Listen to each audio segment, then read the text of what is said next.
వల్లభనేని వంశీకి సుప్రీంకోర్టులో చుక్కెదురైందనే చెప్పుకోవాలి.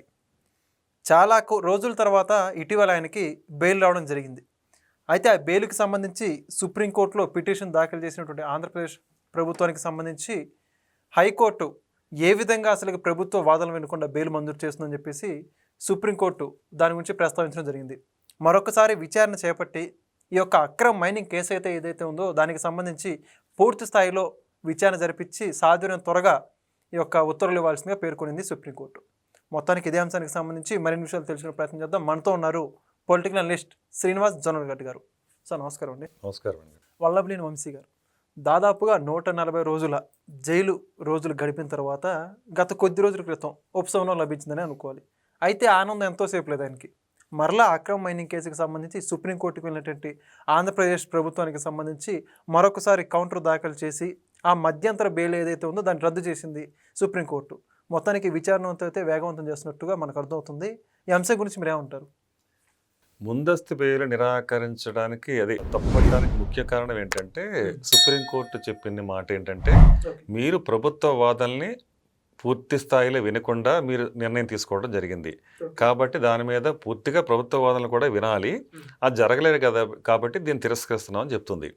ఇప్పుడు దానివల్ల ఏమైందంటే ఇప్పుడు ప్రభుత్వం అప్పీల్ చేసుకుంది అక్కడికి. ఈ కేసును అక్కడ మళ్ళీ పిటిషన్ దాఖలు చేస్తే సుప్రీంకోర్టులో తిరిగి అక్కడ వాళ్ళు ఏదైతే జస్టిస్ సంజయ్ గారు అలాగే సతీష్ చంద్ర గారు వీళ్ళు ఆ ధర్మాసనంలో ఇచ్చిన తీర్పు ఇది. ఇప్పుడు వాళ్ళు ఏం చెప్తున్నారంటే ఈ తీర్పు ఏదైతే ఇప్పుడు ఈ కేసు సంబంధించిందో దీన్ని పూర్తి స్థాయిలో విచారణ జరిగిన తర్వాత మెరిట్స్ ఆధారంగా ఎవరి వైపుకు న్యాయం అంటే అటువైపు మాట్లాడాల్సిన అవసరం ఉంది. అంటే మెరిట్స్ ఆధారంగా మనం తీర్పు ఇవ్వాల్సిన అవసరం ఉందని చెప్తుంది. అంటే అలా జరగాలి అంటే ప్రభుత్వ వాదనలు వినాలి. కాబట్టి ప్రభుత్వం నుంచి కూడా ముకుల్ రోహత్ గారు కౌంటర్ దాఖలు చేయడం కోసం ఒక వారం రోజులు గడువు అడిగారు. తర్వాత సుప్రీంకోర్టు ఏం చెప్తుందంటే ఒక 4 వారాల్లో దీని విచారణ పూర్తి చేయమని కూడా మార్గనిర్దేశకాలు సూచించింది.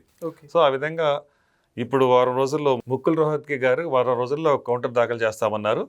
సుప్రీంకోర్టు ఏం చెప్పిందంటే 4 వారాల్లో దాని విచారణ పూర్తి చేయమని చెప్పింది.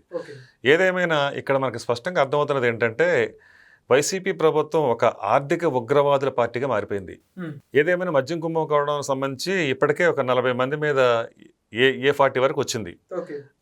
అందులో ఒక 12 మందిని అయితే అరెస్ట్ చేశారు. అలాగే ఇంకా చాలా మంది ఇంకా అరెస్ట్ అయ్యే అవకాశాలు కూడా ఉన్నాయి. ఒకవైపు మద్యం కుంభకోణం సంబంధించి ఇలా ఉంటే గనులకు సంబంధించి తవ్వకాలు అక్రమ తవ్వకాల గురించి మరికొన్ని. అలాగే ఒకటి కాదండి, వైసీపీ గవర్నమెంట్ ఉన్నప్పుడు ఇది అదని కాదు, ఇసుక మట్టి మశానం అన్నీ ఏది దొరికితే అది.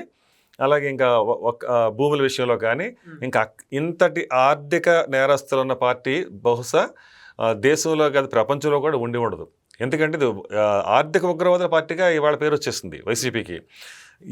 ఒక్కసారి మనం వెనక్కి తిరిగి గమనించుకుంటే ఈ రోజు వరకు ఇంతవరకు అరెస్టులు కానీ లేకపోతే చట్టపరమైన వాళ్ళ మీద కేసులు కానీ మనం చూసుకుంటే ఇంత ఎత్తున ఒక పార్టీకి సంబంధించి అధికారం తర్వాత ఒక పార్టీకి సంబంధించి ఇంత ఎత్తున అరెస్టులు కానీ అలాగే విచారణలు కానీ లేదంటే కేసులు కానీ మనం చూసింది లేదు. ఇంకా ఏ దేశంలోనే ఎక్కడ లేదు. అంటే దీన్ని బట్టి ఇది ఒక రకంగా చెప్పాలంటే అదేదో జైషే మహమ్మద్ లాగాన ఒక మిలిటెంట్ పార్టీగా కనిపిస్తుంది. ఎందుకంటే దాంతో ఎందుకు పాల్చాల్సి వస్తుందంటే ఓ పక్కన ఆర్థిక నేరాలు చేస్తారన్నారు, మరో పక్క రఫా తలలకు వస్తాం నరుకుతాం ఏరులే పారిస్తాం అంటున్నారు. అప్పుడు మరి దాని అర్థం ఏంటి? ఇక్కడ ఆర్థిక ఉగ్రవాదం ఈ రకంగా రక్తపాతం సృష్టించడం రెండు ఉంది. అంటే మేము దోచుకుంటాము, మీరు అడిగితే కోసేస్తాం, పీకలు తెగ్గొస్తాం అంటే దీని ఎంత భయభ్రాంతులు చేస్తున్నారో గమనించాలి. మనం ప్రజలు కూడా గమనించాలి ఈ విషయాన్ని. ఎందుకంటే మేము దోచుకోవడానికి వచ్చాం, మేము దోచుకోవడానికి మీరు అడ్డుపడటానికి వీల్లేదు, మేము దోచుకుంటానికి అడ్డుపడితే మేము చేసేది ఇదే, మా విధానమే ఇది అనే విధంగా వచ్చారు. ఆల్రెడీ అంతకుముందు తండ్రి అధికారాన్ని అడ్డం పెట్టుకుని 1,00,000 కోట్ల దోచుకున్న జగన్మోహన్ రెడ్డి గారికి 16 నెలలు జైల్లో ఉండి వచ్చిన జగన్మోహన్ రెడ్డి గారికి ప్రభుత్వం అధికారంలో ఉండగా 100 సార్లు 100 ముట్టికాయలు వేసినా కానీ హైకోర్టు పట్టించుకుని జగన్మోహన్ రెడ్డి గారికి ఇక ప్రజలు మాత్రం ఎందుకు పట్టించుకుంటాడు? కోర్టు తీర్పులనే పట్టించుకున్నది లేదు ఆయన.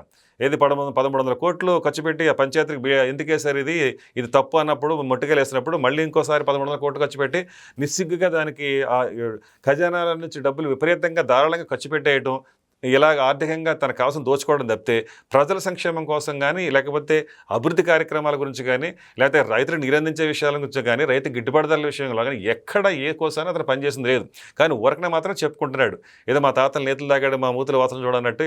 ఎప్పుడో రాజశేఖర రెడ్డి ఏదో కొంత జరిగింది దాన్ని చూపించేసి అడ్డం పెట్టుకుని ఇదిగో మేము వస్తాము అంతకంటే ఎక్కువ చేస్తాం అన్నాడు. ఒక ఛాన్స్ అన్నాడు. ఒక ఛాన్స్లో ఆయన బట్టికి ఇప్పుడు ఎంత దోచుకున్నాడో మనకు కనిపిస్తూనే ఉంది. ఇవాళ ఒక్కొక్కటి బయటకు వస్తూ ఉంటే ఇవాళ రేపట్లో ఖచ్చితంగా ఈ జగన్మోహన్ రెడ్డి గారు కూడా శ్రీకృష్ణ జన్మస్థానానికి వెళ్లాల్సిన పరిస్థితి చాలా దగ్గరలో ఉందని చెప్పుకుంటున్నారు. ఏదేమైనా మరి వంశీ గారి విషయంకి వచ్చేటప్పటికైతే ఆయన అక్రమ మైనింగ్ ద్వారా మరోసారి అరెస్ట్ అనేది తప్పకుండా జరిగే అవకాశం ఉంది. ఎందుకంటే హైకోర్టు తీర్పుని సుప్రీంకోర్టు పక్కకు పెట్టింది, విచారణ చేపట్టింది. ఈ విచారణలో ఖచ్చితంగా బెయిల్ తిరస్కరించే అవకాశం ఉంటుంది. ఈ బెయిల్ తిరస్కరించే అవకాశం ఉంటే కనుక మరోసారి వంశీ జైలుకి వెళ్లాల్సిన పరిస్థితి తప్పదు. ఓకే, అంటే ఇప్పటికే ఆయన చాలా రోజులు జైల్లో ఉన్నటువంటిగా వానికి వైఎస్ఆర్సీపీ పాటించి అనేక రకాల మద్దతు అయితే కూడగట్టుకున్నారు. మరలా జైలుకి వెళ్తే ఏ విధంగా ఉండబోతుందంటారు పరిస్థితి అనేది? మరలా జైలుకి వెళ్ళటం అంటే ఇక్కడ ఒకటండి, ఒక నేరస్థం చేసిన తర్వాత నేరం మీద విచారణ జరిగింది. ఆ విచారణ రుజువైంది అనుకున్న తర్వాత మరలా ఏముండదండి. తర్వాత ఇంకా ఇప్పుడు విచారణ పూర్తయిన తర్వాత తీర్పు రిజర్వ్ చేయబడుద్ది.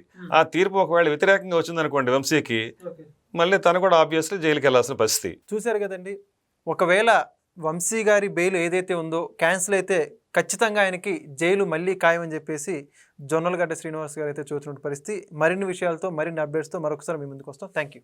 నమస్కారం. Please subscribe to Leo News for more videos.